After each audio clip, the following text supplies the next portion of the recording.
الحمد لله رب العالمين والصلاة والسلام على أشرف الأنبياء والمرسلين وعلى آله وصحبه أجمعين أما بعد فقال الله سبحانه وتعالى في كتابه العزيز أعوذ بالله من الشيطان الرجيم بسم الله الرحمن الرحيم إنا أنزلناه في ليلة القدر وما أدراك ما ليلة القدر ليلة القدر خير من 1000 شهر تنزل الملائكة والروح فيها بإذن ربهم من كل أمر سلام هي حتى مطلع الفجر. Alhamdulillah, sama-sama kita bersyukur kepada Allah Subhanahu wa taala kerana masih lagi memberi peluang kepada kita untuk meneruskan kehidupan ini. Alhamdulillah, Allah Subhanahu wa taala memberi peluang kepada kita untuk sama-sama kita melaksanakan ibadat kepada Allah Subhanahu wa taala. Dan alhamdulillah Allah Subhanahu wa taala masih lagi memberi peluang kepada kita untuk sama-sama kita berada di dalam bulan Ramadan al-Mubarak ini, bulan Ramadan yang sangat diberkati oleh Allah Subhanahu wa taala. Pada saat ini kita berada di dalam saat-saat yang sangat berharga, yaitu 10 akhir Ramadan, yang mana disifatkan oleh Rasulullah SAW pada 1/3 awal Ramadan, itu 10 awal pertama Ramadan disifatkan sebagai rahmat, penuh rahmat daripada Allah Subhanahu wa taala, manakala 1/3 pertengahannya ialah sebagai maghfirah. Kemudian 10 akhir ataupun 1/3 akhir ini ialah dikatakan sebagai itqun minan nar, yaitu pelepasan daripada api neraka. Jadi kita sekarang berada di saat-saat yang sangat bernilai. Kalau orang main bola, pasukan bola sepak biasanya di separuh masa kedua kira-kira 20 minit ataupun 10 minit nak tamat. Biasanya di situlah kalau dia bermain sungguh-sungguh, kalau dia benar, dia akan pertahankan kemenangan dia itu. Jadi begitulah kita bulan Ramadan ini. Sebab itulah kita kena kaji. Apabila sampai 10 akhir Ramadan, maka kita kena lihat kepada diri kita, setakat manakah yang 20 yang awal itu, apakah kita telah pun melalui Ramadan itu dengan elok, dengan baik. Dan kalau sekiranya kita telah melalui dengan cara yang baik, kita pertahankan 10 hari terakhir itu. Dan sekarang sekiranya kita masih lagi gagal, ataupun kita muhasabah diri kita masih lagi lemah sedikit dalam kita melakukan ibadah, maka pada 10 akhir Ramadan kita ulunglah betul-betul. Kerana di 10 akhir Ramadan ini besar hikmatnya ataupun besarnya kedudukan hari-hari yang ke-10 ini di dalam bulan Ramadan. Kerana Rasulullah SAW sendiri 10 akhir Ramadan ini dia akan kejutkan ahli keluarga dia, dia akan kejutkan isteri dia, dia akan kejutkan anak-anak dia, supaya bangun melakukan ibadah kepada Allah Subhanahu wa taala. Itu Rasulullah SAW yang telah terjamin surga. Bagaimana pula dengan kita? Atas 10 akhir Ramadan ini, kita juga mesti mengambil peluang-peluang ini. Para ulama ramai yang bersepakat bahawa 10 akhir Ramadan inilah apabila mereka melihat Rasulullah SAW bersungguh sangat melakukan amal ibadat pada 10 akhir Ramadan ini, sehingga mengejutkan anak-anak mereka, isteri-isteri mereka supaya bangun. Maka ulama-ulama melihat bahawasanya 10 Ramadan ini adalah saat yang paling berharga. Maka ulama-ulama bersepakat di kalangan mereka, ramai di kalangan mereka mengatakan bahawasanya pada 10 akhir Ramadan inilah akan berlakunya Lailatul Qadar. Ada yang berpendapat Lailatul Qadar itu berlaku pada malam-malam ganjil daripada 10 akhir Ramadan. Ada yang mengatakan tidak tentu, tak kira sama ada malam ganjil atau malam genap, tetapi dalam 10 akhir Ramadan itu dia kata satu malam saja yang akan berlaku, tetapi tidak tahu malam mana. Cuma mereka mengatakan, ada yang mengatakan malam-malam ganjil, yaitu malam 21, 23, 25, 27, 29, dan ada yang mengatakan bahawa yang terkira malam-malam mana sekalipun. Namun Ibnu Abbas radhiyallahu anhu mengatakan bahawasanya berlakunya Lailatul Qadar itu ialah pada malam 27 Ramadan. Ibnu Abbas ni dia buat perhitungan melalui ayat yang saya baca tadi, yaitu surah Al-Qadar, di mana di dalam surah Al-Qadar itu ada berapa kali yang disebut Lailatul Qadar? Berapa kali sebutan Lailatul Qadar? 3 kali. Inna anzalnahu fi Lailatul Qadar. 1. Wa ma adraka ma Lailatul Qadar. Lailatul Qadar 2 kali. Lailatul Qadri khairun min alfi syahr. 3 kali sebut Lailatul Qadar. Jadi Ibn Abbas dia bilang huruf yang ada pada Lailatul Qadar itu, dia bilang ada 9 huruf. Maka bila disebut 3 kali, maka dia kata 9 kali 3. 9 kali 3 jadi 27. Jadi Ibn Abbas kata malam 27. Itu Ibn Abbas kata.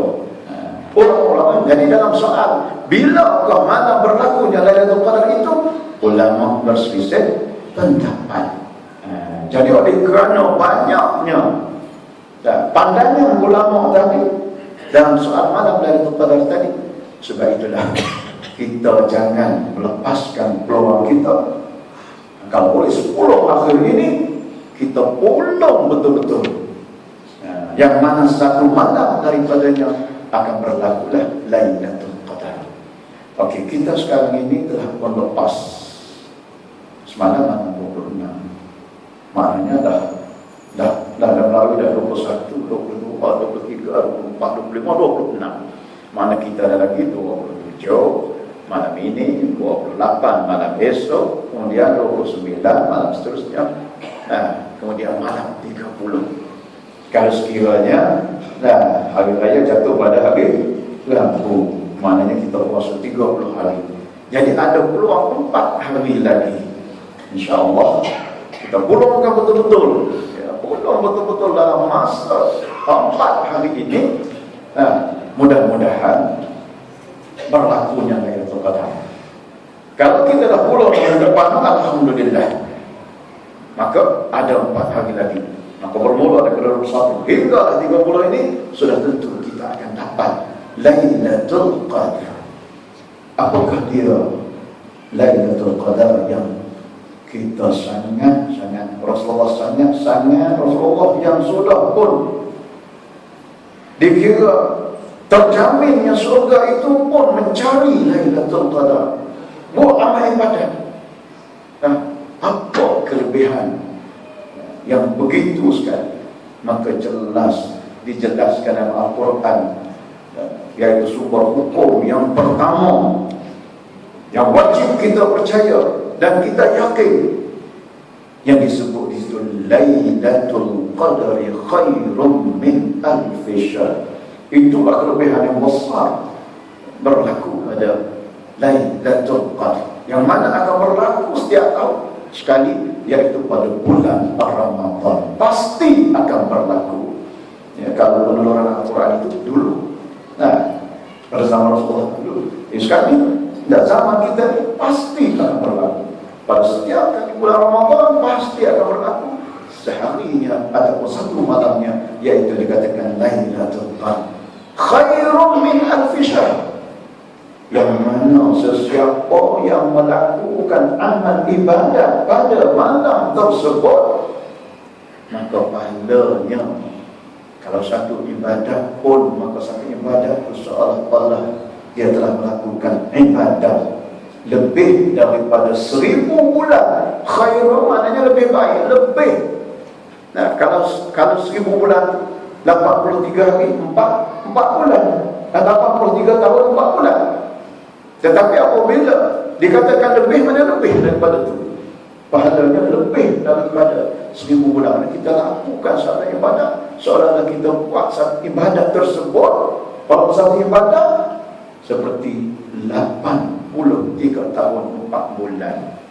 Itu besarnya. Kalau kita menghidupkan malam Lailatul Qadar itu bermula daripada maghrib lagi, kita salat berjamaah, kemudian kita salat tarawih, salat isya berjamaah, salat tarawih, kemudian tadarus Al-Quran, kemudian kita berjaga malam, sembahyang, kemudian datang salat subuh berjamaah pula. Sebanyak mana kita dapat pada malam tersebut. Tiap-tiap tahun kita dapat 83 tahun, 83 tahun. Kalau kena 10 kali 830 tahun lah kita kata. Kita campur dalam 4 bulan. Nah, banyak kita dapat sebenarnya. Inilah sebenarnya direbut. Kalau orang yang beriman, yang mana hati mereka itu bertakwa kepada Allah Subhanahu wa taala, yang dapat menghayati Lailatul Qadar ini. Sebab itu ulama-ulama dulu, para anbiya, para salihin, mereka berebut untuk mendapat atau mencari Lailatul Qadar ini. Itulah kelebihan Lailatul Qadar bagi seorang yang melakukan amal ibadah padanya. Dan tuan-tuan dan puan-puan, ikhwah sekalian, kita beberapa hari lagi akan menyambut Aidil Fitri, yaitu kita akan hari di mana kita akan kembali kepada fitrah. Audatu ila fitrah, kembali kepada fitrah. Aidil Fitri, Yaum Aidil Fitri. Kita kata hari raya apa ni fitrah. Kita akan kembali kepada fitrah kita, yaitu fitrah asal kita. Tengah hari kita makan, kita minum pagi, kita makan tengah hari, kita minum petang, kita bisa rokok. Akan kembali kepada fitrah asal kita. Itu fitrah. Tetapi kena ingat, mana-mana amal ibadah yang kita telah latih di dalam bulan Ramadan ini, jangan kita tinggal. Mari kita teruskan. Begitu juga dengan kita berpuasa. Walaupun malam ini dah malam ke-7, kita tengok ramai ni, hari ini kita dah mula cuti ni. Apabila dah mula dapat cuti, dah mula lupa Ramadan. Yang dia nampaknya apa? Hari Raya. Dah nampak Hari Raya. Hari ini pun saya dengar kepada sahabat-sahabat jam berjalan daripada berpulang semua sampai ke Togong malam tadi pada ini. Lepas daripada Togong hinggalah tak tahu ke arah sudah jam jalan gitu. Kenapa sebab itu? Kerana nampak Hari Raya. Nampak Hari Raya. Tapi janganlah, kalau kita nampak Hari Raya, janganlah kita lupa kepada Ramadan yang masih lagi ada 4 hari ini lagi. Walitukmilul iddah, sempurnakan bilangan hari-hari tersebut. Walitukabbirullah, barulah kamu bertakbir kepada Allah Subhanahu wa taala. Sempurnakan hari-hari tersebut. Ada 4 hari lagi, sempurnakan. Lebih-lebih lagi, kena buat lebih lagi amal ibadah. Kita sempurnakan, bukan sempurna puasa sahaja, tapi ibadah-ibadah yang dilakukan pada bulan Ramadan itu pun buatlah dengan sempurna. Buatlah betul-betul di saat akhir ini. Semoga kita akan mendapat kejayaan, walaupun kita akan bergembira dengan hari raya. Sebab Rasulullah SAW bersabda, bagi orang berpuasa itu lis-shaimi farhatani, bagi orang berpuasa itu ada 2 kegembiraan. Farhatun inda iftari wa farhatun inda liqa'i rabbih. Dua kegembiraan. Kegembiraan yang pertama ialah ketika berbuka puasa. Ketika berbuka puasa, maka berbuka puasa ni sama ada kita berbuka puasa tiap-tiap hari.